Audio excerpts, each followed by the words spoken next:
Welcome to our post Kinn Porsche watching live stream. It is happening a little bit after Kinn Porsche ended, but like, scheduling. That's fine. Whatever. Life. Yeah. Also, it's like disgustingly hot where I am. So if you see me like doing a little bit of this, it's a frozen washcloth. I'm literally dying, and I have a fan. You don't hear a fan. Hello, Katie. Okay? Hello, Katie. Welcome. So we're here today to talk about your Kinn Porsche. Our podcast had really been following the whole Kinn Porsche saga since the beginning. Since it was first announced, because we were like, oh, that looks fun, and then it was like canceled, then it was uncanceled, then it was recast, then it was unrecast, then it went through just shenanigans. It was a roller coaster there for a while. It was. The fact that it even exists now is amazing. Yeah, we lived through being accused by the My Drama List comment section of being depraved sex maniacs for wanting to watch it. That was a whole thing. Everything. We watched it all. We had a watch party for the first episode. That was really fun. And so now we're here to talk. We watched every single episode of Kinn Porsche. We did. Yep. We made it through. We might forget some things that happened, but it's been a while. Hello, Michelle. Is it Michelle or that was Michelle? Yeah, or Michael. I was like, no, there's no A. It's Michelle. It could be. It could be Michael. It could be just like a fancy spelling. We don't know. So, ladies, what did we think? What did we think of the Kinn Porsche experience? Really, and by the way, for anyone watching, it is Michael. See, listen. There will be spoilers because that's kind of the point of this live stream. So, if you haven't seen Kinn Porsche 1, I'm not sure why you're watching this right now, but welcome anyway. And if you don't want to get spoiled, maybe go watch it first, then come back. No, the usual. So what did we think? I want to say that I think it was lighter than a lot of most of it was lighter than I was assuming it was going to be, which I enjoy. But it is definitely not the serious, really hard mafia show. If you're going into there's elements of that, but there are moments, there are even characters that lean more that way. But you know how some shows here's the comedic character. This show's here's the serious character. Kind of. I thought that it was. I always found it so funny because the original trailer from way back from the first company was very high on the comedy. Yeah, it was a lot it was goofier, goofy stuff. So it wasn't as goofy as that trailer. But then they made the really sexy, enticing film noir, art film style trailers. And I think they kind of sold a bill of goods with those trailers that they didn't quite deliver. I really enjoyed it, but people were a little upset. I wasn't really upset because I don't care either way. I was here for Perth. I get that. Okay? I was here for Perth. I admit it. Me and Stuart, besties forever. I mean, it's not a bad reason to watch something. I mean, so what did you think, Jessie? So I actually thought I thought it was going to be a lot darker, and I probably would have liked it a bit more darker. But I will say that in regards to the lightness of it, I thought it was very subdued from what I thought it was going to once it started to have these comedic elements, especially because they kind of focused it on the one cousin character. That's where a lot of that happened, and there was some with Porsche, but I felt that it had a good balance of the kind of grittiness, and then kind of just the BL or fan service type things, but then also the comedy. So, and I'm a person who doesn't like the comedy a lot, and so it never really bothered me. I think it's just because it had its place, and then it went away too. I really I enjoyed watching it, but I really enjoyed watching other people hate it. And the reason I really enjoyed watching other people hate it was because I think there was like a fundamental misunderstanding with a lot of BL fans about what the show was. Mm-hmm. And they were getting so pressed about how inappropriate and how these were bad people. And I'm sitting here like, it's an erotic crime. But I think that the funny thing about that is even if you want to say these are bad people, if you like the main mafia character that you see the most screen time of, how many people do you really see him shoot? Not as many as you would think. Mm-hmm, like, it's actually a very low count near the end. Like, it's really not. It's just the amount of people who went into this, like, who seemed to have no idea what organized crime was shocking to me. Also, it's kind of doing that, like, placing morality in it. Like, and it's a really... It leads to a greater discussion about like how like when you have like shows or anything where the focus is on like minority groups, people, mm-hmm. like, you know, everything, there's like they have to be the like uphold morality when like fuck that. Other like, you know, like things don't have to do that. So like if we were like talking about like The Sopranos or something, nobody's talking about like the morality of that. I just like, what do you...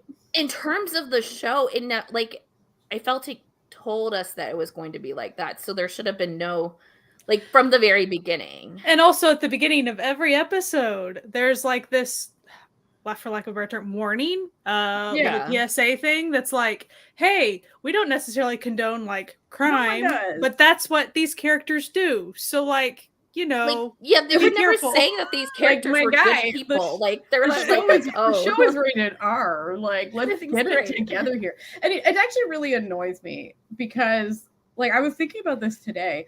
I was like, y'all, like the amount of stuff that people were complaining about. Like, I'm like, the average American cable show has worse shit than what happened in the show. Well, and somehow.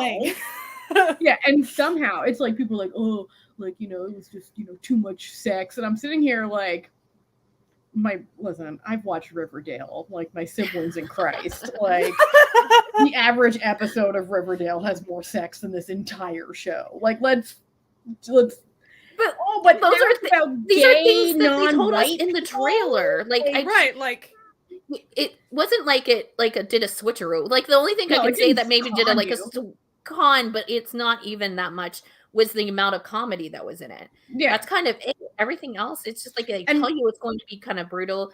They're also going to tell you that they're going to have these like elements of like between the like and even the amount of like one of the main trigger warnings has to be like torture. So we can talk about that for a second. Uh-huh. Even that they do not show what you think they're.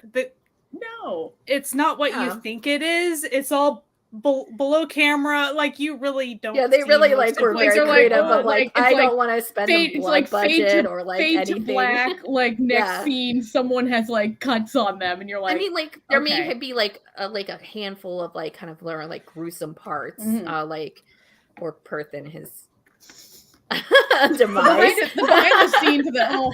No, that episode was so tragic for me. And I will tell you why that episode was so tragic for me. I had two favorite people in this show. And they both died in that episode. And I was like, I was here for Nod's character, Big, the bodyguard, and Mr. Ponytail. I Mr. Half Perth. Ponytail. Mm-hmm. Yeah. No, I just remember when we were doing like our initial, like our, you know, our first, like our live, like our stream party that we did on Discord, and then as soon as he showed up on stream, I think I was even texting like, okay, like, who's this fella? Like, okay, and then same episode, they kill them both off, and I was just like, pardon you, this is an anti-Natalia episode. Excuse me, I feel personally attacked by what's happening. But the behind the scenes of like Perth playing his own deadhead are chef's kiss, just delightful. But oh my goodness! What it's like they couldn't do 2 episodes. They couldn't No. You couldn't space to it kill out off for my you. two favorite characters in one episode. I'm gonna say I finished it today. Mm-hmm. And I finished it yesterday, so I finished it the week it finished. So, but I had watched a chunk very long time so ago. Speaking of deaths that hit me hard, Erica. Oh my god, I love Erica. Erica hands was down. sick as hell. We just so much. So not only was she like double guns blazing, saving Kinn's ass like twice, she was killing it, literally. They killed her off, and I was like, that is not okay. There are like two women. There were a lot of people in that cast I would have traded for her, honestly, and I know they would have been the top favorites of the I was going to watching it. I was going to nuke the show if she no. They were like, no way. We are no. Everyone knows she's the best. So untouchable. Absolutely. But I was like, you really killed off Erica. No, you should have just let her be badass for she could have gotten shot and then she was just down and that was it. We didn't need a full kill they for could her. have So shot her in the knee, let her obviously get to safety. That's what I needed from that episode. Yeah. But for me, I was not able, I had some assumptions about guessing the plot twists, but then how they were done was not quite what I was expecting. And then how they would retwist back, I thought all that was pretty interesting. It was a really entertaining show in general. I found that I would sit to watch it and I'd always watch it in big chunks and they flew by. You'd watch it and you just keep going. You're wait a minute, I just sat through 4 episodes and I didn't even feel it was 4 episodes. What? Oh, okay. Interesting. Okay. That's true. I guess. They all said Superman was dead. He was Erica. Back 2 months later. So, technically, yeah. I mean, especially in Kinn Porsche. I'm pretty sure. I feel like Ken was dead. I feel like Ken was. Oh, Perth, my boy.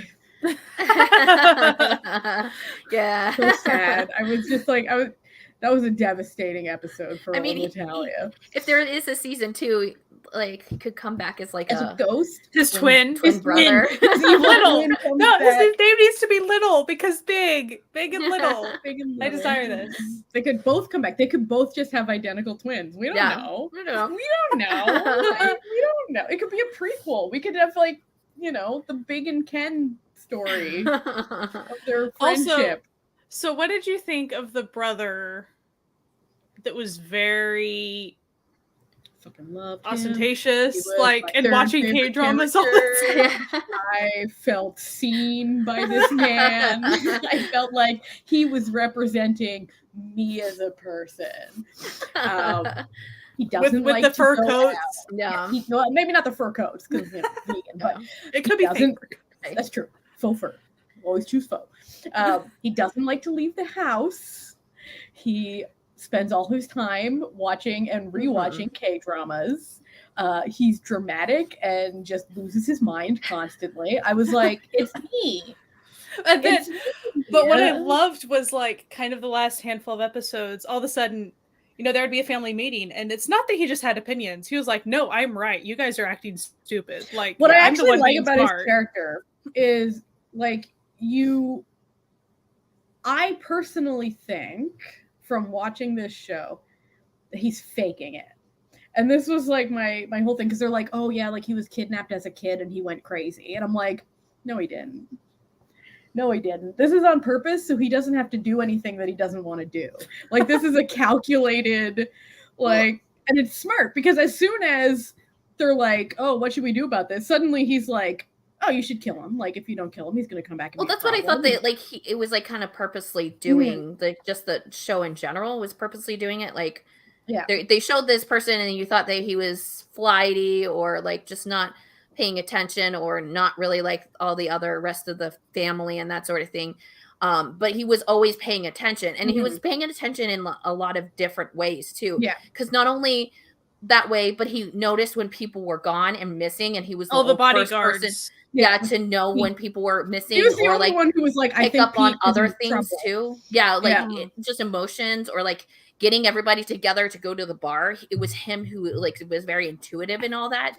And so it's like he could be a little bit like faking it, but I also thought it was just like them working in a different like type of personality that still worked for the family, even if it wasn't like the rest of the family, you know, big mafia people. It was just like use his like assets in a different way. Yeah, it was just they mentioned that like he had been kidnapped and gone crazy, which is why he's not asked to be responsible for anything. He's not the head of the family, despite being and I'm like clever, and I'm just like, oh, I see.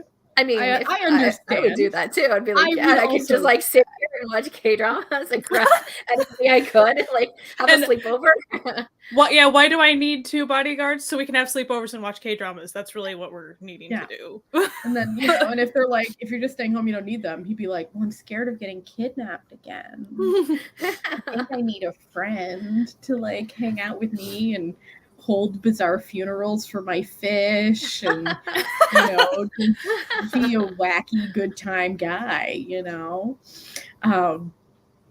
I do have one problem with the show, and that is, with the exception of like the final scene in the bar with him, I just thought like the Kim Che thing was not done very well. Like, listen, I love Jeff. I think Jeff Satter is incredible, and Barcode is hilarious. But first off, no, absolutely not. But secondly, why did Jeff get exactly 2 action sequences, and both of those action sequences were the sickest action sequences in the entire show? I'm just like, this really man has been underutilized by this show.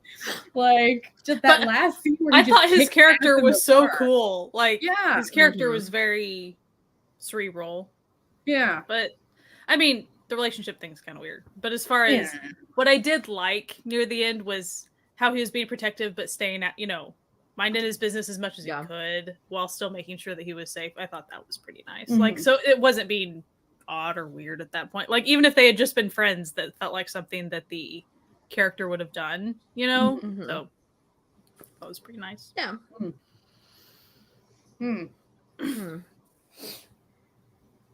Yeah, like, right? So it's just, he's just sitting there, like, playing video games, having a shoot 'em up video game, and then he like leaves, and there's just a bunch of dead bodies. That would be so both confusing and traumatizing for someone who's been traumatized enough during this show. Yeah. He was just trying to go to music school. Okay, this was all this kid wanted was he wanted to like tell the singer that he liked him and go to music school, but instead he just got PTSD. That was what he was doing his efforts. Like, he got PTSD and decided to start dyeing his hair. That's what happened. Yeah. I mean, I get it, but and then go to bars with questionable friends, but like, yeah, you like magically had questionable friends too. Like, you're like, would really they hang out with you? I mean, like, you're a nice kid, but would they? Would this even be a thing? I'm not sure this would be a thing. It's very true. It is a way to cope. Would Porsche have they questionable did lean friends? into his age. Porsche would have questionable friends. Oh, Porsche 100% would have. But actually, the friends that you meet at Porsches are all really nice. So it's like he had questionable late night activities at the bar, but not questionable friends. He was like that type of person. He's just like friends with everybody too. He gets along really well. He's personable, so he has a good rotation of people around him. I enjoyed when he would need to go like visit the chick at the bar. He would make up these excuses and bring her like a fruit basket of like, oh, you're sick. You had like pneumonia this time. Her aunt's sick. Or, oh, you got your boobies enhanced, so I had to come visit you. Yeah. Even though all I had to do is talk about boy troubles. That's really all I needed to do. Nez, I don't think any of them was the smartest one. They really had the energy, this friend group, of like the shared brain cell. Yeah. You know, like where they're all kind of dumb. Porsche in a circle like that is definitely one of the like barely has a brain cell type thing. Mm-hmm. But then if he's surrounded by smarter people, like he kind of steps up to that. So I kind of appreciate it. Like I think that like Porsche isn't a stupid character, but he's not a very wise character. Well, if that makes sense. To be fair, they do allude to the fact that he just hasn't had the like schooling that like everybody has, because he became essentially the head of the household, and so that's probably what that is. But he's also the type of person like he doesn't have to think to take control of the situation if he needs to. So he just kind of like springs into action really quick no matter what, even if it's like, you know, gunfight or like just like figuring out what's going on with other people. I feel like what the show did well was that the introduction of Porsche's character told you everything you need to know about him as a person. Yeah. Where it's just a bit where it's like, okay, he's sexy, like the ladies and the fellas love him. And I'm sure the non-binaries also love him as well. Very, you know, very hot. Bit of a showman, bit of a show off, you know, like doing like that, you know. And then when someone asks him for help, he's like, yeah, okay. But you know, no free lunch. You know what I mean? You look like you're pretty rich. So like I feel like you help me, I help you. But like he wouldn't do that to someone who couldn't help him. So like if, for example, like, I don't know, someone who wasn't Kinn needed help, he would just do it. But he sees this dude like obviously wealthy. Yeah, baby. But he like, is caring. So like I think that like that part of him, he would still do things for others without having or wanting anything from them. But in a situation where he knows he should be and they can provide it for him, he's not going to let that go. He's like, listen, he's like, I have been having to try to get money because my, you know, like there's bets and like, you know, debts and stuff all on this house and stuff. And I want to keep my brother safe. Yeah. So I need the money. You know, fair market value for my labor. You know, like. Speaking of debts, the uncle. Oh, fuck that uncle. We knew he was going to come back. Yeah, of course. Yeah. Like, why would they introduce it? Why would they introduce us to this, like, shitty uncle who steals all their money if, like, he wasn't going to come back right when it was least convenient for him to appear, you know? What I appreciate about whenever he pops back up, and then he kind of has to go into hiding at this temple, and then Porsche and Vegas, like, go find him. And Porsche's trying to just, like, tell me the thing I need to know. And the uncle's like, well, your dad and I were, like, monks here when we were growing up. And, like, blah, blah, blah. He's like, okay, no. We're not doing that. I don't need your goddamn sob story. Just tell me. And then they were... So there were two moments that I just busted out laughing the last couple of episodes today. Because it was definitely the build up to the reveal, the uncle building up to the reveal, and of course he gets shot. Yeah, right when he's going to reveal the name. Even in the middle of the sentence, I'm like, that's such like a classic move, right? It's like, oh, I'm about to tell you the yeah. He just trash. Just, but you know. It's sort of funny because you always need these characters. Otherwise, who are you going to hate in this? Because any sane person would say, oh, Vegas, that's who you're going to hate. But the show really doesn't want you to hate Vegas, even though he is a bad guy. But you're like, okay, he's a bad guy, but like, his dad was mean to him growing up. So, like, you know. You definitely get vibes. You feel for Vegas, but you don't want Pete anywhere near Vegas ever, Yeah, ever. No. And I have to say, like, I think that the casting choice of Bible was a chef's kiss. Like, absolute perfect casting. Like, it's just, he's so good and just muy caliente. Well, and the way he flipped back and, the English like, so good. Like, there's just so many fun memes that was like, the most unholy man in the world being named Bible is such a mood. Like, yeah, pretty much. But it's just, I don't like having like a little bit of schadenfreude, but we discussed in our group chat where we were seeing a lot of people very upset at the fact that mobsters may have a loose relationship with the concept of consent and bodily autonomy. And then I was sitting there, and in the Vegas Pete scene where he sits there and he's supposed to be the fucking evil, like, mustache twirling villain of this whole piece. And he's like, well, I'm not going to have sex with you until you give me, like, clear, enthusiastic consent for what we're about to do. Like, I know I, like, tied you up and, like, tortured you, but, like... And I didn't consent that was business. Okay? My daddy was that's different.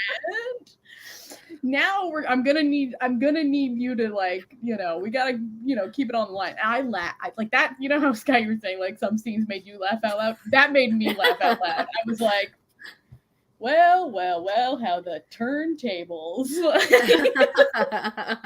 Well, the other one was when the dad was mid-sentence trying to reveal something and had his moment of poisoning, heart attack, whatever he was doing.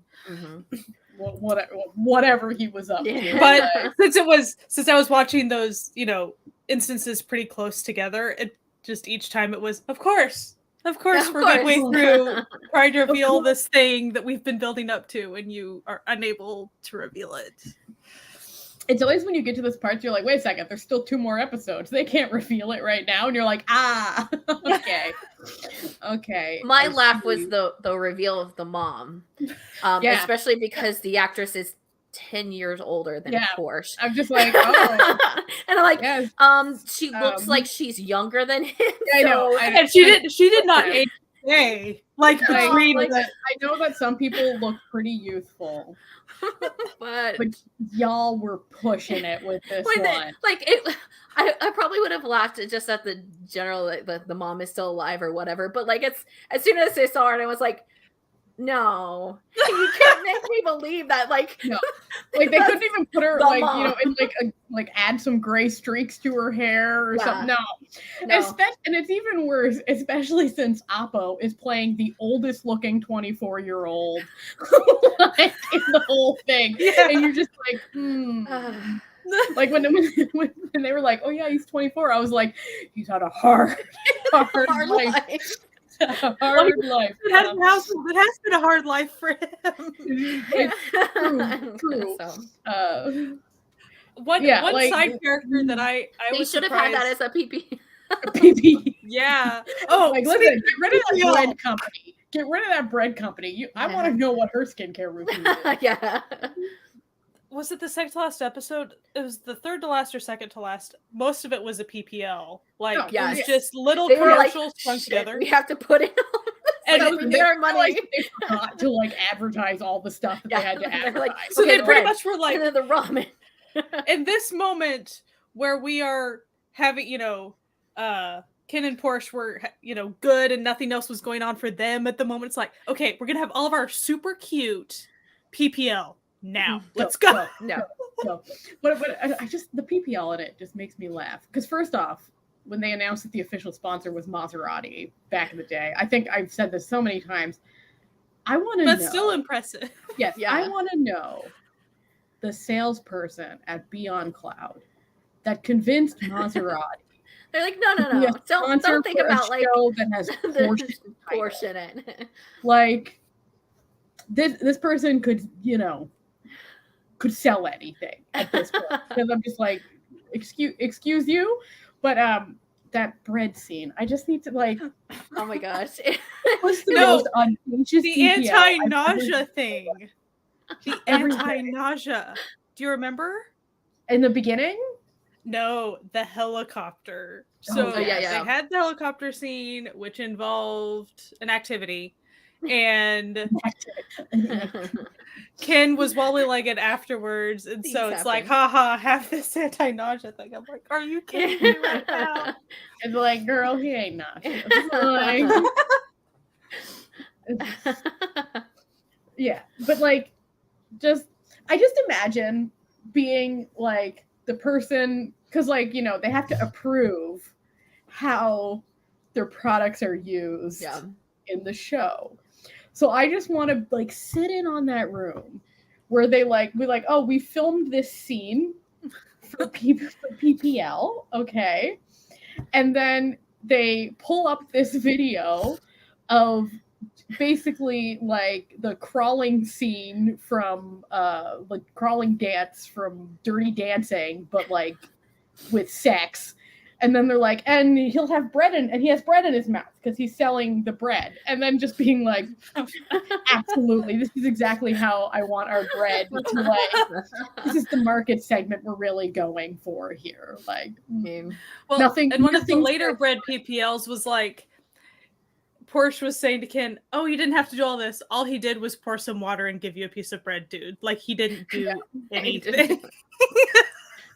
Maybe they were like, this is like for older people, so you would definitely need anti-nausea. So, like, if you want to give us money, just wild. Like, Thai shows are no, Well, I mean, like any show, like every show in I appreciated it all the way they were doing it. It was they tried to get a little cheeky with it, and I appreciate cleverness, but instead of just being someone drinking something in a scene, they do it, and you're like, oh well, everybody is in on this. We all know that they have to do this for the money, and the show looks really great, so they use the money well. Do you think them bringing up Bad and Crazy so many times, the K-drama, was like a not like kind of a PPL for iQIYI in and of itself? I feel like it was. Like, because that's what I got Netflix that impression as well. Every time that like a show is watching a show, it's always a Netflix like original. Mm-hmm. Or that's like every country. Like, because they'll watch, it was like, what it was, my first love, or whatever that was.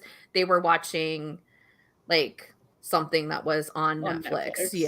Yeah, but like it makes sense because they already own the rights. So so it's a little bit easier. But it's it's because with shows it's either that or it's a completely fake show. Yeah, but like when just it's like a blurred out thing. Yeah, when it's like a completely fake show, it's usually somehow related to like something happening in the show. Just now, I did feel like a missed PPL opportunity because they even showed Porsche like dyeing his hair twice, and they even like there was a mirror shot, and it was really like the box of, and it was fuzzed out. I'm like, nope, the hair dye. Like, listen, they could have found a good hair dye company to listen. They're clearly. I guess the salesperson wasn't that good. Maybe there were no hair dye they didn't need any like more to the Maserati. That's true. They're like, stop working on that. Let's change. I feel like you would look at the script and be like, okay, there's like this scene where Porsche like breaks bad and dyes his hair like a rebel. Like, I mean, like, this is a perfect opportunity. Depending upon like how like far ahead they had it written, right? So like if it was just like more of like, and then in this act he kind of has a breakdown and they don't like really go into it, and then like once it's written they're like, okay, we'll give him changing his hair and trying some drugs. I do love how like lazily like emotional trauma is treated on shows, because it's like, yes, what is something that everyone going through a hard time emotionally does? They dye their hair, and I'm just sitting here like, you know what? But at the same time, every time I'm like real sad and depressed, my brain tells me I'm good at cutting my hair, and I'm like, I should cut some bangs. So like at the same time, yeah, we could have had him like cutting like his hair really weird. It's a worldwide phenomena, that's for sure. Mm-hmm. Yeah, it's something we've all experienced, done it, so we all come together in this. I'm actually great. I'll tell you about the new hair color. So I had dyed my hair. I always have my hair dyed because my regular hair color is very boring, and I just feel like it doesn't really reflect me as a person. But I had dyed it what was supposed to be blue, but it was like green blue, and then it faded really quick, and then my hair was just this like gross faded like green, and I was like, this ain't the vibe. So I'm slowly trying to, and I like it more a purpley blue, so I'm slowly trying to move it back. So this, I've got like a navy in here that still turned out kind of green because of the other tones. So once this fades, I'm gonna go with a slightly more purplish blue and then move back to purple slowly. Just move it on over. But yeah, no, I just dyed it last night. I was like, I look like shit. I gotta dye my hair. So mine was less a rebellion and more a I look like trash. I need to stay tenable. Do you guys have any side characters that you like suddenly really liked? So Arm was mine. I loved Arm. Yes. Like I felt like him. Arm and what was the other guy? Pole. They could have been used so much better. Oh yeah. Because like there was like clearly like this weird like illusion that like Kinn's two best friends like maybe we're looking for like a throuple with Arm at that one point, but then it just went nowhere. And I felt like the two best friends like Tay and Time, they weren't used very well, and they could have been used a lot better. And I'm not just saying that because one of them had a sick ass mullet, which he did. But you might be somewhat saying But I might listen. I like a good mullet, okay? So, and then, but what really sort of annoyed me about those two characters is that they were like featured very heavily in the promotional material before the show aired. So I'm wondering if just like they got all their scenes cut. It must have been, or like maybe their scenes were the first that they recorded, so that they just had that amount. Because like they had some like really what's the word? Salacious promo images that came out with the two of them, and then nothing. Just I was like, okay, then what was the point of this promo image? I could see them like having more of a story, and they would be the first ones cut out of like the cast, because they're the least important to a spin-off. Yeah, they could do that if they have it. And like, you know, the way that the show ended, it really sort of was like, we'll see you, and Kinn Porsche will be back for season 2. Like, maybe. Do you like us enough? Like at the end of the Marvel movies where it's like, Iron Man will return. Like, Kinn Porsche will be back. Sexier than ever. No. Yeah, Tay and Time. That's who we're talking about. I do think there were so many bodyguards that like maybe had like one line or something that they just seemed so cool, and I wanted to get more of like the bodyguards that we didn't see a lot.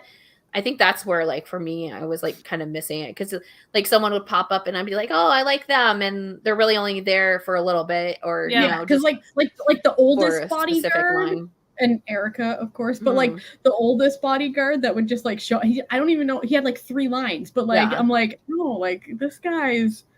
I kind of got a little something to him. Like, daddy bodyguard. Yeah, like he. No, not the bodyguard, but the dad. Like I feel like he wasn't used enough. Yeah. In terms of how powerful he was and how much he contributed to the storyline for real. Like I feel like his character was kind of dialed back a little too much too. Like I could have used a little bit more of him. And then they really waited for the 3rd act to like pull out like this relationship between Vegas and his dad too. Yeah. Where I'm like, there were literally no hints of this, like sort of discord between them, and like you got quite a bit of Vegas leading up to this point, and you're just like, there were absolutely no hints that, you know, the dad was, until like they're like the final act and they're like, oh yeah, by the way, my dad sucks, and you're just like, you're like, wait. And then of course, you know, then they had the stage show that they did, and the guy playing the dad went fucking wild on stage, and we were just like, oh, hello, okay, go on, go off, why not? Yeah, and like I felt like Porsche's friends could have featured a little more heavily in it.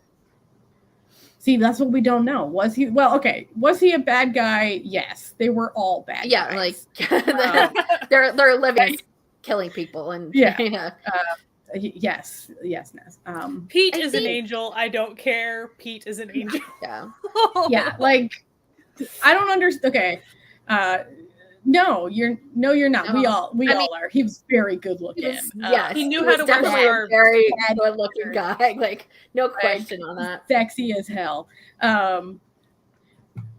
Like no, he definitely wasn't the bad guy. I think that like Kinn's dad was the bad guy. Yeah, well, and see, I think this is the problem, because they purposely, or not even purposely, maybe it was intentional, but because we didn't see a lot with the dad, like he could do anything and you would be like, okay, because I have no frame of reference in like him going either way. I haven't gotten enough from him to be like, oh, I'm so surprised that he did that, because he's like just this like person who is the head of the family, and that's it. So you're like, and, you know, things that were like escalating at the end just weren't like super crazy for me, because I had no connection with the dad. So it wasn't like, oh my gosh, the dad did this, or like, am I like, who's the one who actually like killed Porsche's dad, like, and like that sort of thing. And I was like, it just happened. And I was like, I could have used a lot more. Like he was bad all along, except for the fact that like he was like really big into their relationship and was like totally fine with it. That's all we got. Which, is like, a very personality trait from him. Very progressive for organized crime. Yeah, right. Like, I was like, yeah, this like mafia place are really into like this. This is me and my gay sons running this criminal underworld. Don't worry about it. Like, his little brother needs to one of them. Sure. You want to move your like technically your subordinate that you've seduced? You want to move him and his brother into our mansion? Yeah, why not? Whatever. I don't also understand what they did with Kim and Porsche. And okay, yes, this was what I was just about to bring up. They really referenced in that first episode Kinn's mother, and she sounded cool as hell. And then nothing. So, like, she sounded super badass. Then it was just like, it's just like, we're like, you know, they introduce Kinn, and they're like, yeah, he's like, you know, savage, and you know, like the right hand man of the top dog and like the organized crime. And they're like, oh, you're like your father. And he goes, actually, they tell me I'm more like my mother. And I'm like, oh shit, I hope we meet this mother. And then it's like you never hear about her again. And I'm like, they thought about her and like, they like reference, like the dad references her once, and I'm just like, yeah. Like, could be. He could be. We don't know. We don't know anything. He had no love interest in this show. Dramas. We're not ones to assume people's genders or sexuality here. You know, whatever. But he could be bi. He could be pan. He could be asexual. We don't know. What a twist, huh? That would be such a twist where he's just like, yes, I might be flamboyant, but that's it. This is just me. This is my personality. Me as a person. Don't worry about it. Life needs more drama, so I'm bringing it. Yeah. You guys are boring. So here I am. It's dramatic, is what his sexuality is. Like, but yeah, I wanted to know more about that mom. But then they brought back the wrong mom. I didn't care about and Porsche's mom. Porsche's mom, like it just that like whole storyline. I was just like, I don't want this. So. And it was all like, oh, the sons can meet the mom again. I'm like, the mom needs therapy. I mean, like it clearly, like they might be setting up something because it clearly is like lingering, like shot on her before they left, and it was like, oh, she's probably doing something. Maybe she's faking this the entire time, and she has this like, you know, revenge plot that we're gonna see, which would be really cool for a second season. But like right now, she seems just boring and like pointless, and like it just didn't. She just seems like a catatonic. Yeah, now, and she was always that way too. Like as soon as she saw the husband was dead, and was immediately like, I'm just a fainter, and that's all I am in this world. And she didn't even like acknowledge, like you thought, like I thought that because Porsche had such strong connection with her that there would be some sort of knowledge during that scene where she was like, oh my gosh, my kids are in the house. And she didn't even do that. Like, she was just like, oh, like, thanks. It's sort of like, funny because, you know, we always sort of talk about, like, you know, there's no women in BLs. Like, there's no good female characters in BLs. You know what other genre has just as few good female characters? Organized crime dramas. So when you combine, like, these two genres that have the worst, like, representation of women, it's just like a they're handed a female, and they're like, what do I do with this? If there's a Kinn Porsche 2, I better see Erica again. That is all I'm saying. Wow. You better bring her back. Or like characters like Erica. Like there could have been so many cool like female bodyguards that they could have had easily in that. Mm-hmm. Have a lesbian couple too. I feel like they made fun of the one potential female, the Taekwondo. There's like this Taekwondo champion chick, and they tried to make her look like not even that athletic. I was like, but like also like it benefits you because like they could go undercover too, and they could get people like easily. Like that was okay. Yes, that plot with like him being attacked in the bathroom. Like that went nowhere. Yeah. It went nowhere. This is like the biggest problem with this entire show is that like it was like too many stories, and they kind of just like forgot about them like towards the end, so it just kind of like trailed off a lot. Yeah, because like it's just like they send this badass female assassin to like kill him, which leads to the whole like comedy piece. Porsche doesn't know Kinn is gay. And then it's like they try to embarrass him and like out him as a homophobe, and he's just like, no man, like I'm down with the LGBTs, no worries, like it's not usually my bag, but like listen, you try everything once, you know. But like where did she go? Like she lived. Why didn't she come back for the third act? Like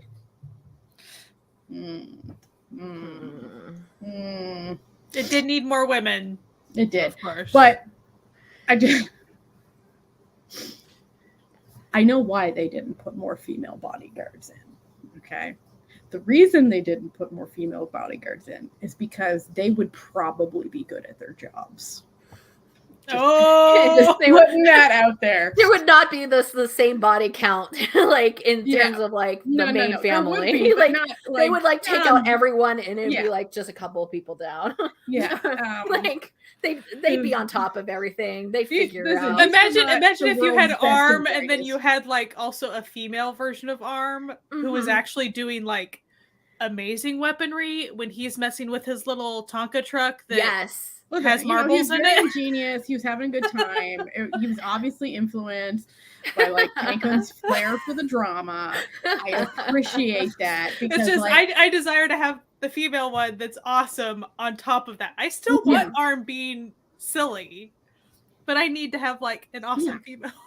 Like I feel like they'd be too good at their jobs for this show, you know, like because Erica was good at her job. Yeah.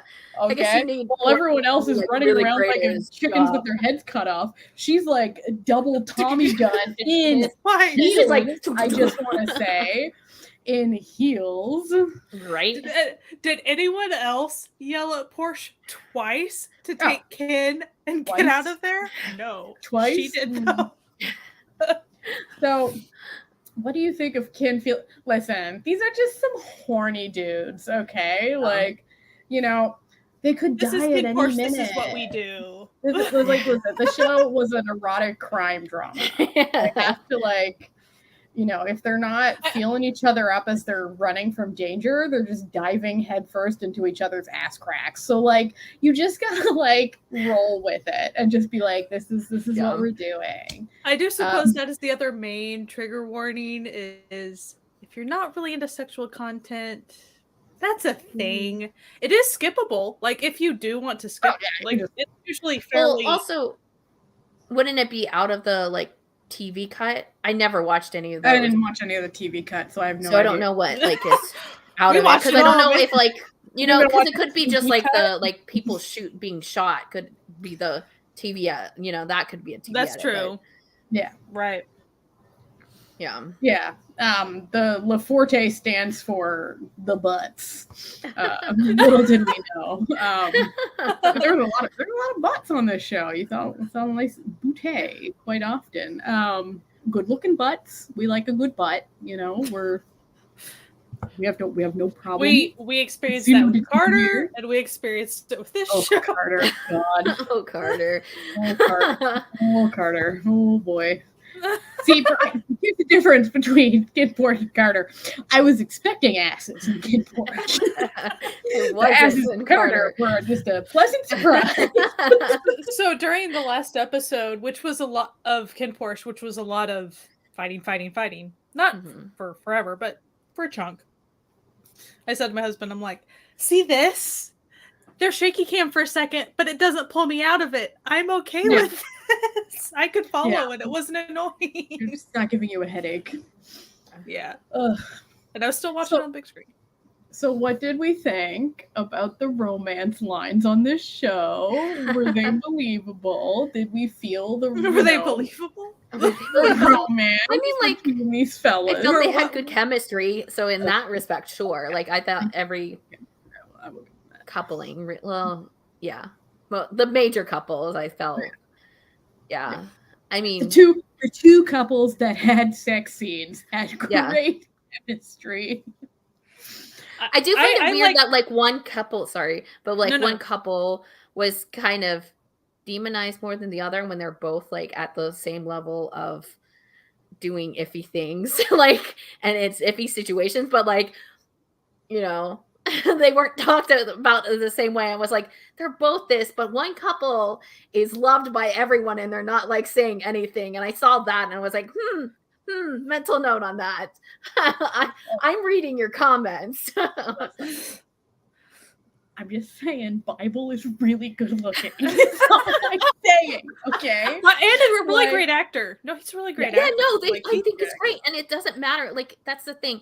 You don't have to have good, like, morally good characters on screen. Like, it told us this wasn't going to be it. There's people, like, literally just being shot for talking once. Like, what did we expect, really? Like, it's fine. I just, like, I was like, that's kind of interesting there. I see what you're doing. Yeah. But okay. Maybe not villainize one and not talk about the other. You know? Like, what a good villain. What always cracked me up about the Kinn Porsche pairing, you know, when they were in a good moment and they'd get a lot closer emotionally, and then they'd be like, oh, we're not going to keep anything from each other. And then literally, like, the next scene, immediately lying to there would each be other. Something happening where it's like, lie. Like, but you know, that's kind of, listen, it's a drama. That's sort of how this goes. But, like, literally most of their problems could be easily solved by having a 30-second conversation. I mean, that's every romance on TV ever. So, but it's just like, I would get both tired but amused by people trying to apply, like, rom-com ethics to this, where I'm just like, my guy, you're watching a show about gangsters who are allergic to buttoning their shirts. I don't know what you want here. Like, they're like, oh, like, this is not the show for you. This was never the genre for you. If this had happened in, like, a rom-com, like, everyone would be talking about it. I'm like, yeah, but it didn't.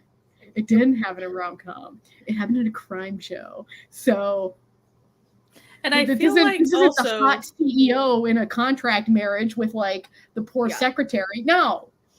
These are morally corrupt characters fucking each other. I don't know what you want here. It's fine to always discuss consent and know that that's an issue, like in real life situations, even in most squeaky clean rom-com situations. But even in rom-coms, sometimes when it goes a little bit more realistic for people, all of a sudden people get a little squicked out. Yeah. And it's like, that when it's not even really a consent issue, it's just both people being drunk or something. It's like, that's reality. I'm sorry that these things occur, but that is actually also, like what happens. The levels of things too. And like there's also, people just messing up. Like just people being flawed human beings making flawed decisions and things like happening like differently for different people. And not to like excuse any of it, but like it's not like the shows are like being like, yes, this the reason we put this in is because this is like something you can do. Like we are like allowing you to do it because see, we did it. We put it in this thing. And it's like, no. I just think it's so funny how, people be like so upset about this. And I'm like, they literally shot a dude. Like they murdered this one especially, you're like, they're killing people. And they have for their like the entire like life. People, these are bad people, and you want someone's head got cut off. What are you expecting? You want them so desperately to be good people, and I'm just like, that's not. There was literally 2 good people in this show, and one of them is a questionable good person. You like some of these characters or like actors, and you really want to see them, but like if it's not your genre, it's not your genre, and so like being mad that it's not that is not these course of action, because then you like start to just be like, oh well, they're doing this and this and this, and just being kind of like petty about it, and it's like it's a crime show. What did you want? Speaking of like the camera work and stuff, I saw a lot of people just like who obviously weren't going to like this show. Like they were, from what, I'm not going to name any names, obviously. We don't call people out on our thing. But like they like, regular, the regular BL rom-com type things. And they're like, oh, the only reason people like this is because it has like good color grading. And I'm like, yeah, but your shows could have good color grading too. Yeah, like sounds just like because person's shading their nose. Yeah. Oh boy. I mean, like I'm used to this just because of like I do kind of live in the always watching crime and horror and stuff. So this is not like a new thing that like primarily not everyone, but like primarily romance viewers, they'll kind of try to demonize the things that you like and then be like, oh, you only like it because of this and this. And it's like, no, I like it for other things, but also I could just like it for that too. Like I could say the same thing about you, but like I would never like, I don't care. Like you could say, I really like this show because there's kissing in it. And it's like, oh, cool. That's not my thing, but like that's your thing and I'd be fine with it. I never like demonize that for you. So why do you have to do it for me as well? Like, right. You have to give and take. Yeah. I see in the chat, we're discussing Unforgotten Night, which I am still watching because I have no standards for quality when I watch anything. Yeah, if you're just someone who doesn't know about Unforgotten Night, if you've watched Kinn Porsche and you're like, oh, I really wish I could watch another sexy mafia drama, and you think Unforgotten Night's gonna be that, I'm here to tell you this ain't it. They tried. Like, listen, everyone on Unforgotten Night is doing their best, okay? Like, they are all trying really hard, and I appreciate their efforts at the work they are doing, but that show ain't it, friends. It ain't it. Listen, okay, like, but yeah, I will say they could have hired someone to come tell you how BDSM equipment works, because or go read instructions on how. Yeah, like watch a couple of videos or something, because It's so bad that it's comical. Like when you're watching it, you're laughing, but you're not supposed to be laughing because it's supposed to. Because like they're trying to set up like, ooh, this is like this sexy scene, but you're watching it and you're like, this man looks like, you know, like those old timey cartoons of like the person tying the maiden to the. Like, look at her. Like that's the vibe. Like Dudley Do Right and Snidely Whiplash stuff. Yes. Like, no, listen, they definitely have real BDSM in Thailand. They have real BDSM worldwide. Yeah, it doesn't matter even how conservative the like place is. It's there. But, like, okay, the thing is, I can find something to like about anything I watch. Okay. But there's also the thing. It's like sometimes you just want to like watch something stupid and not have to think about it. It is okay to watch things that are very low quality. It is totally like there's as long as and to have fun with it and be entertained with it. Like it's, you know, like for example, one of my favorite movies. This is unironic, and I bring this movie up all the time. And one of these days, I am gonna have to hold on our Discord a watch party for this movie. Is the movie Samurai Cop? It is the worst movie ever made, but it is also the funniest movie unintentionally ever made. So I can find joy in anything I watch. And that's all that matters. A lot of stuff. I don't sleep. I'm unemployed. But you're getting better at the rare instance if you're not finding entertainment in something. Yes. You finally do. Very rare. I do let it eventually drop something. I let it go. Not, you know. As much as you should. Like free up that time for something that brings you more entertainment. It doesn't have to bring you joy, because sometimes entertainment is not, you know, it could be sad, it could be scary or serious. Like for example, my completed dramas, there are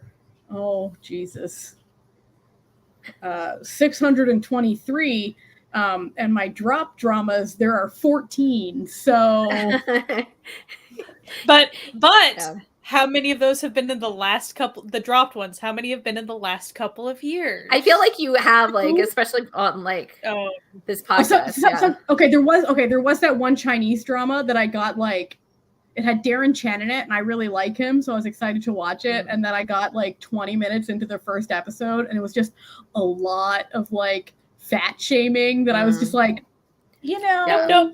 Those are the times, definitely. If there's something that's like going on, you're like, I don't know about this. I'm just gonna head on out. You know, peace. My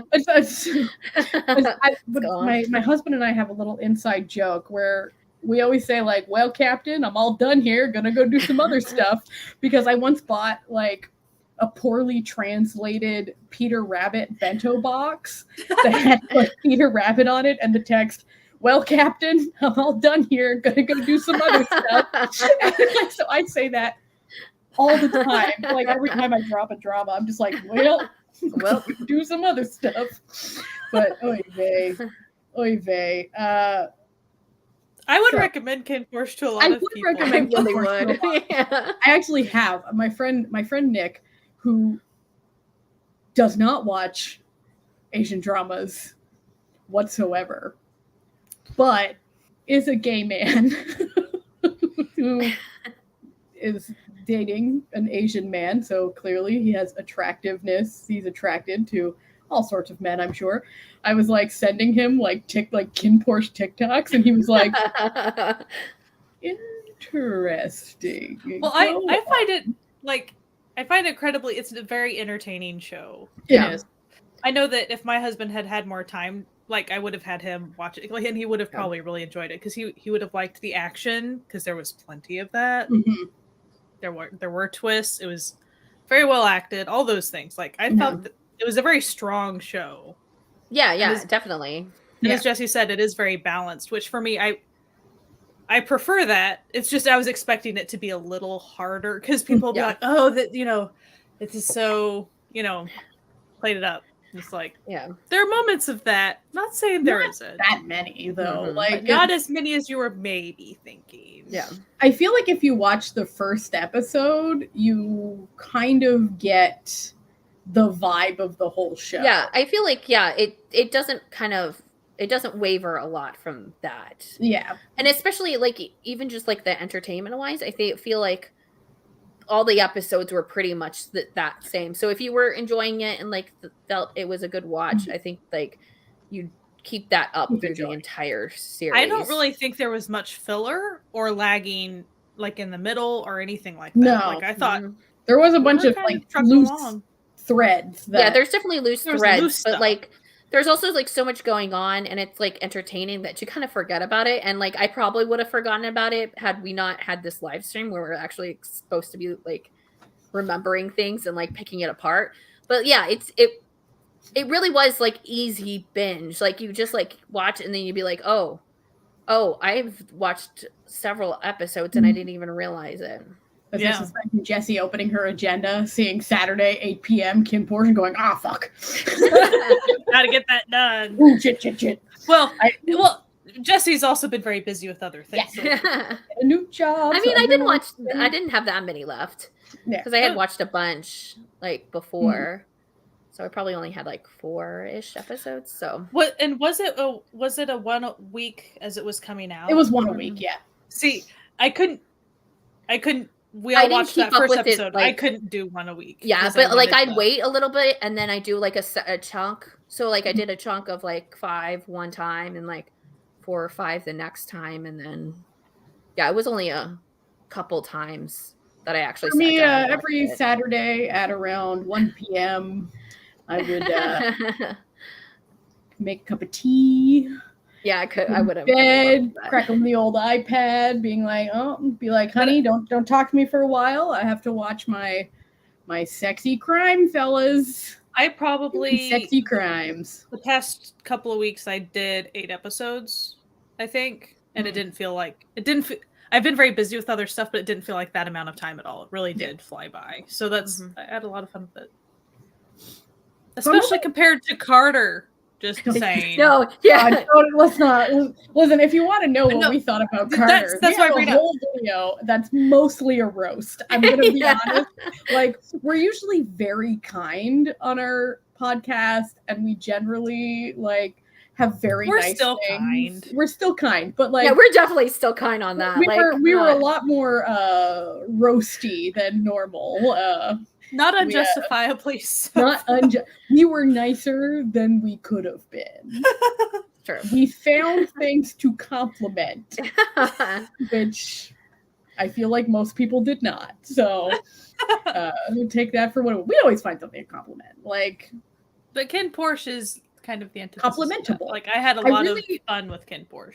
I really hope that sort of Kinn Porsche makes it so that we can have different genres of queer media coming out of Thailand now. Yeah, because absolutely. I love the old engineering student in college, falling in love with the architecture student. Like, it's a classic. We love it. Okay, like it's a good time, but there are different stories that can be told. Yeah, like you don't have to kind of pigeonhole. We don't. We don't. Queer media in like just one type of thing. It's at the point where there's so many inside jokes where it's like, oh, you're going into engineering, like, okay, but like also, Michael, do you? I mean, okay, now do you? Can. You can if you want to. We're not going to stop you from watching it, but up to you. You can just watch The Bourne Identity and have a much more it is on Netflix, so it makes it easy. So easy to watch. But I'd love to see like some fantasy series. Like, I'd love to see historical I would love series. There's going to be a historical series now with them, right? Mile and Apo are making a historical movie. That's true. We did get Matter of Death, and we also have an episode about it. Yeah, we enjoy. Watched the first episode or two. Yeah. I still haven't finished that one, but there's a lot that I haven't finished. So. And Triage, I'm watching Triage right now. Oh, the Triage is on my list. It was just really harder to find. Don't worry, Jessie. I can hook you up. Don't worry about it. Yeah, but I would love to see like a white collar crime GL. Like, that would be interesting. Like that type. I would love to see morally ambiguous characters. I would love to see, like, what was that show that was about, like, a reformed con man who, like, helped the FBI solve crimes? It had Matthew Boner in it. White Collar? It was called White Collar, wasn't it? Yes. Yeah. I would love to see, like, a show like that. Like, I feel like that would be super fun. Like, yeah. But what if the FBI agent and the ex dude were in love? Or, like, you know, like the women who were in love. It's like kind of like Manner of Death, but, like, you know, like things like Bones or something where they're a little bit more light, but they're still that kind of, you know, figuring like, you know, out there is, like, a progression that we're seeing where it is a little slow, but it slice of life or just is. Like, more family stuff. Yeah, I would love to see, you know, more trans characters not be sort of just there for comedic effect. I would love to see more like you know, feminine gay men getting less of a not being the joke. That would be really nice. More lesbians, more bisexuals who are actually bisexuals. Those characters without giving them even love lines. They're just that. Like, that's just them living life. Or like a friendship drama with just queer people. Yeah, totally fine. Like, just like have a group of friends and, like, I mean, like, it could be like a Sex in the City type thing, but, like, queer and like let's so the joke sort of exists like, well, not everyone in this friend group can be gay. And I'm like, you clearly don't have the same friend group. that I have. Or your friends aren't telling you things. Yeah. I hate to break it to you. You might be the token. You might be the token straight person in your group. Yeah. Putting this out there. But I also hope that, like, Kinn Porsche leads to more people investing in the dramas too. Yeah, so we get those same level, because, like, the set, like, design and stuff in this just was really great. And it was nice to see that. And the filming is great.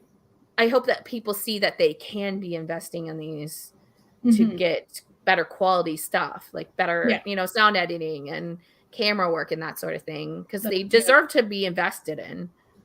Like, I hope that, for instance, in other countries notice that too. So, for instance, Korean BLs, as they're in their somewhat infancy with their super short episodes, still tiny ass little 15-minute episodes. Enough of this madness. It'd be great if some of those investors looked over to Kinn Porsche and they're like, this was very popular and made a lot of money. Interesting. And it was very pretty. Look how pretty this was. No, we enjoy it. Like, listen, we got no problems with the BLs that exist, but we would like more variety, you know? And GLs. And, you know, it's sort of, oh, gosh. And I think it's popular. GLs. I just think of that article. So I don't read the news because it gives me anxiety, but my husband reads the news and then he'll, like, relay to me news stories that he finds interesting. And there was apparently in The Guardian a news story about Thai BL, and he read me the whole story, and I was like, this person didn't do any research. They literally said that BL became popular after the show Together. And I'm sitting here like, what, so does nothing to you? Like what is this? Like, this is nonsense. Like, maybe that's when your group of friends discovered it. Seriously. But I get so tired of, it's fine that people discover things in different moments. Like, I discovered everyone did dramas way later than you two did, and that is fine. But that doesn't mean that nothing existed before Goblin. Dear Lord, lots of things did. And, like, especially, like, if you were, like, watching something, you find it, and you're like, oh my gosh, nobody talks about this, and you're like, yeah, they do. They did when it was airing, like most things. Like 5 years ago. You place these, like, shows where, like, there's, you know, like Goblin or, like, Boys Over Flowers or something, where, like, there's something about it that made it even more popular, right?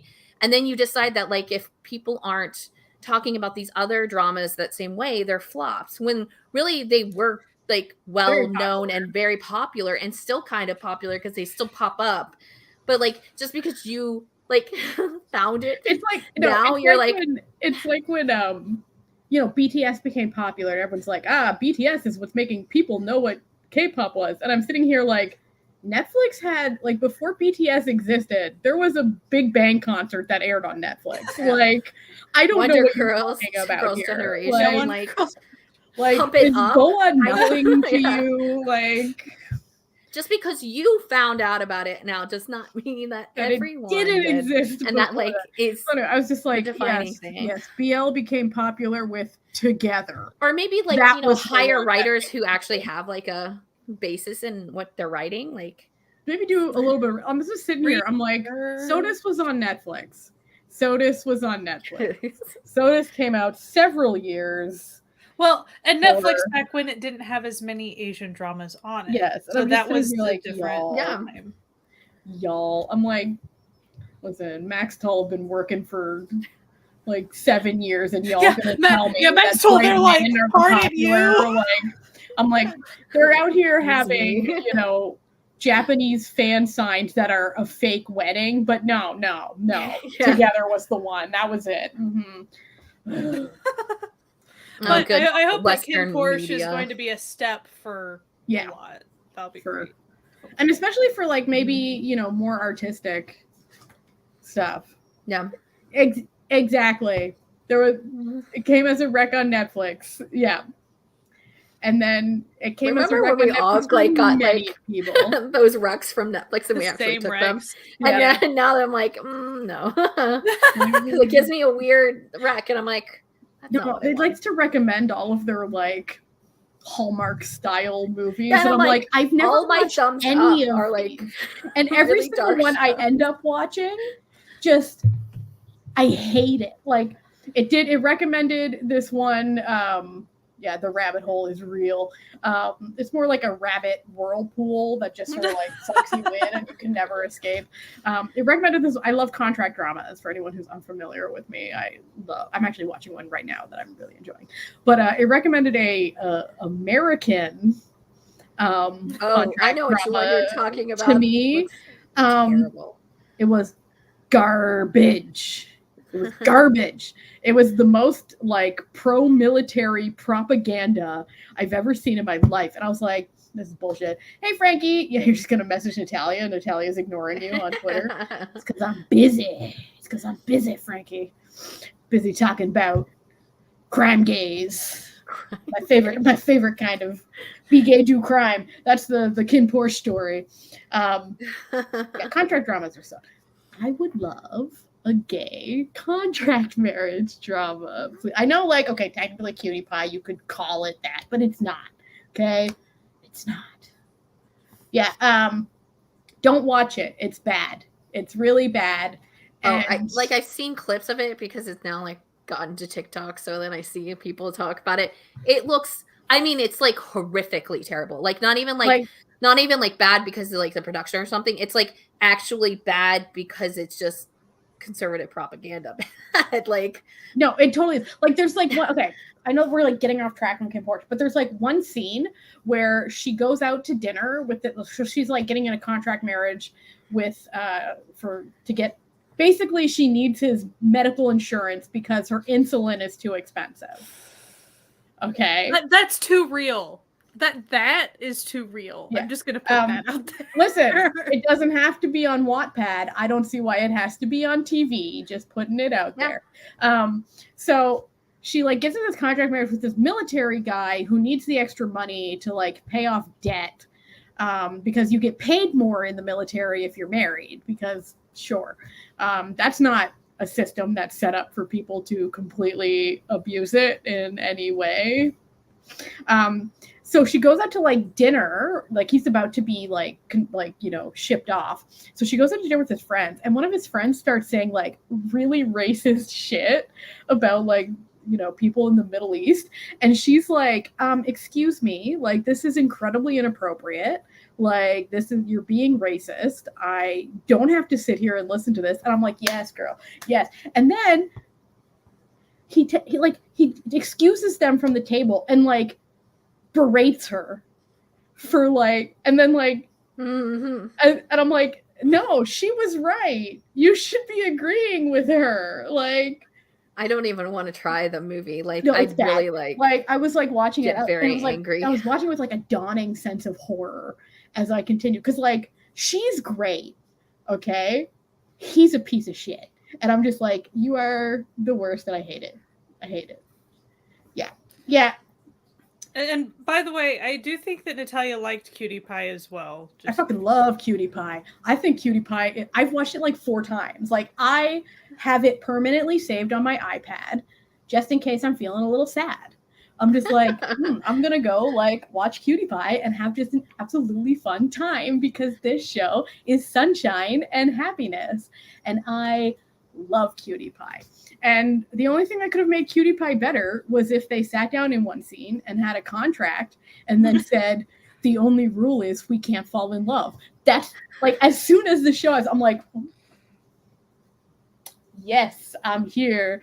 Like, oh, yes, there's a rule that says like we can't have any like oh, we can't kiss or anything. Like, oh, you know they're gonna kiss. Like, yeah, it's a cutie. Yeah, yes, Cutie Pie. Just if you don't like crime, don't watch Kinn Porsche. Go watch Cutie Pie. You'll get the same sort of like sexy good times. Not quite as explicit. Let's be honest, but like no crime. So it's got a little something for everyone, and it has Stewart in it, so you still get Porsche. Okay, if anyone's unaware, the actor Porsche's name is Stewart. Porsche is his nickname. Or Perth, sorry, not Porsche. No, it's not say Porsche. Now Perth. he's getting Perth. really... The actor Perth, his legal name is Stewart. So, and Kinn Porsche, his character name is Ken, K-E-N, right? Ken. Yes, on Kinn Porsche's character name is Ken. And on Cutie Pie, what is his name on Cutie Pie? I don't even remember. I will find out right now. Where he is very sweet. He has a YouTube channel. His YouTube channel is so delightful. So cute in it. Like, I will say, like, if you don't like the kind of standard, like, YouTube fare, like, you're probably not going to like it, but, like, you will because he's cute in it. But it's like, you know, like, trying out foods and stuff. But he does have, like, a cute series where he tells you about, like, Thai. Like, he teaches you Thai? And, like, and it's just very sweet. He's fluent in English, Thai, and Japanese. So all of his streams that he does, like he'll do ones where he just like builds like gunplas, like little mech robots. And then he'll just be replying to comments. Like he'll reply to one in English and then he'll switch to Japanese because someone left a comment in Japanese. Then he'll switch to Thai. He's a delight. Yeah. And it's because he's Aussie, right? He's from Perth, which is why that's his nickname. But yes, his name is Jay in Cutie Pie, and he owns a bar where one of the characters performs because one of the characters is a singer. He's delightful, and he's a little skeevy in it. Like he's got a little, not like skeevy, but like, you know how when someone could be described as like greasy, but like not greasy as in like you're actually greasy, but you're like little flirty, a little like, you know, you got the shirt open, like slicked back hair. That's him in that. Yeah, he's so delightful. And then he also does this other series with one of his like actors with the actor that he paired with on the show, his debut show, My Engineer, where they go through all of their scenes and basically roast each other. Like, and it's really cute. It's a really fun thing. It was fun in Kinn Porsche because he, like, when he would show up and he would be like really trying to be intimidating.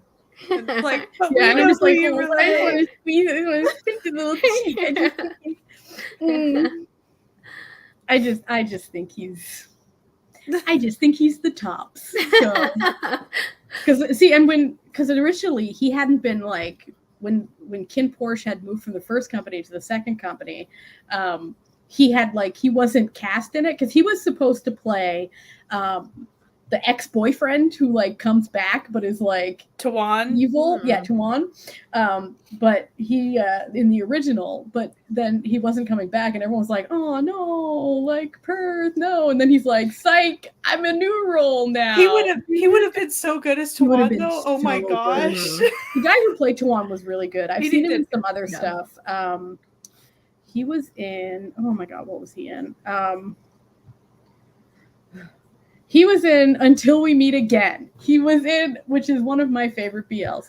Oh, right. He's supposed to be Mech. Sorry. You're correct. I am incorrect. He would still be great at that. But he was the guy who played Tawan was in Until We Meet Again, playing like the main dude's best friend who's also dating the other main dude's cousin. And it was just like he was a delight. So he wasn't the one wearing the bad wig, if you're familiar with Until We Meet Again. Very excited for the new season of Between Us. Did we have a mech in this version? No, he was not in this version. I think he was written out. But it's fine. I see Michael in the chat is struggling with some autocorrect problems. Yes. It wants it to... No, never forget about Taiwan. Never forget. Yeah, that spell check demon always gets us. It always gets me. I've been learning Spanish, and so I'll sometimes forget that my keyboard is set to Spanish, and it'll like random accents. It'll add random accents to like words that are pretty much the same in Spanish and English, but it'll just, so for example, like if I agree, when I'm texting people, if I agree with something, I'll often just say amen, and it'll be like amen. Yes, the wig. Don't worry. The wig is back. I'm very excited for the return of the wig. It's been living in, it got out of the limelight. It decided to take a little break. But it's coming back. I've seen the behind the scenes photos. What was the other one? The other one that it adds the accents to my autocorrect is Jesus. When I say, oh, Jesus, it goes, Jesus. I'm like, yes. Jesus. So, does anybody have anything else they'd like to say about Kinn Porsche? Or if there was something you want us to talk about. Yeah, let us know in the chat. Because we're always like, we get going off. You get, 3 neurodivergent people together. We're like, a live stream, and then we're just going off on. Woo. And then it always has the pause. Mm-hmm. Pause while we wait for latency to pick up on the old live stream. I mean, I wouldn't recommend Kinn Porsche to everyone, but I'd recommend it to a lot of people. Like, I wouldn't recommend it to my mom. Right. I'd recommend it to one of my sisters. A good amount of people. Like, I definitely, I think a lot of people who are weary of it, I would still even recommend it to. Mm-hmm. Yeah. I don't want people to think it's incredibly hard-hitting the entire time. It's not. It's not even hard hitting most of the time. Like it's violent, but it's not like gory. Like there's not, blood splashing all over the place and people screaming with their intestines falling out. They really didn't spend the money on that. So don't worry. Instead they spent it on like we got buildings money on this infinity pool. Yeah, they're like, we need to make this house look rich. To answer your question, I don't know. I felt like Kim was a bit of a lost opportunity for the show because, Jeff, incredible actor. Especially the way they introduced the character and stuff, it really felt like they were building up to something, and then they just like you get the impression that like he was like estranged from his family for reasons, but it never actually tells you what the reasons are. Like, why doesn't he live at home? Like, what is he investigating? And why is he? I mean, we know he eventually investigated what was the car crash about and all things. But it was kind of like, why did he care about Porsche? Like something had to like. Well, he cared about Porsche. Wasn't there a line he was talking about the girl or the woman? Wasn't there a line that he said it and then he found out that dad did something, and maybe the woman he was referring to was his mom, Porsche's mom, that he maybe saw. Maybe it was supposed to be that, like, she during this entire time, like when he was little, helped him. I don't. Yeah. Maybe there are all these scenes that we didn't get to see. Yeah, that doesn't. We know. And to Michael, to answer your question, I don't think it had anything to do with like the actors themselves, but I feel like that scene itself, I would be even if I was totally comfortable with doing nude scenes, when you're in an infinity pool with your back to the edge of it, I feel like there's an element of fear there that you can't quite get rid of. To me, like, it would have had to have been, but like it was very choreographed, like extremely choreographed, to the point where there was like weird hand movements that were definitely like, they knew that like they had to place their hand somewhere so that he could move and not show off anything. So I think it was more. I don't think it was more like you're focusing on like more him focusing on blocking so that his penis isn't out. You know what I mean? Like, you can show the butt crack, you can't show, you know, the. Yeah, who knows? They might not have had like a lot of time to do it too. Like, they couldn't do many takes. Like, you gotta, you know. And also, like, if you had your back pressed up against the back of an infinity pool on, like, the top floor of a building. That's very true. You never know. Like, listen, I'm not, like, scared of heights, but I feel like my heart would be pounding, and it wasn't because of the romance in the air. You know, be scared of heights. We don't know. Yeah, exactly. Yeah. The same pool as in Nazi. They're all, like, listen, there's the one pool, they're like, yeah, we know we can rent this pool. This pool.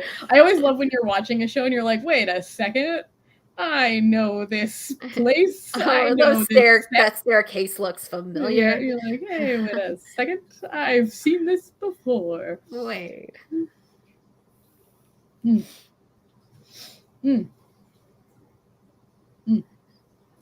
Yeah. I think that Apo makes a very beautiful merman. Just putting that out there. He looked very nice. Yeah. Hard pass. Yeah. Yeah, like, listen, I'm sure like the element of danger like really, you know, entices a certain type of person. A certain type of person. Me. I'm like, okay. Yeah, sure. Like, if you're reading a fan fiction, you're like, ooh, and they have sex in the pool, like, how's that?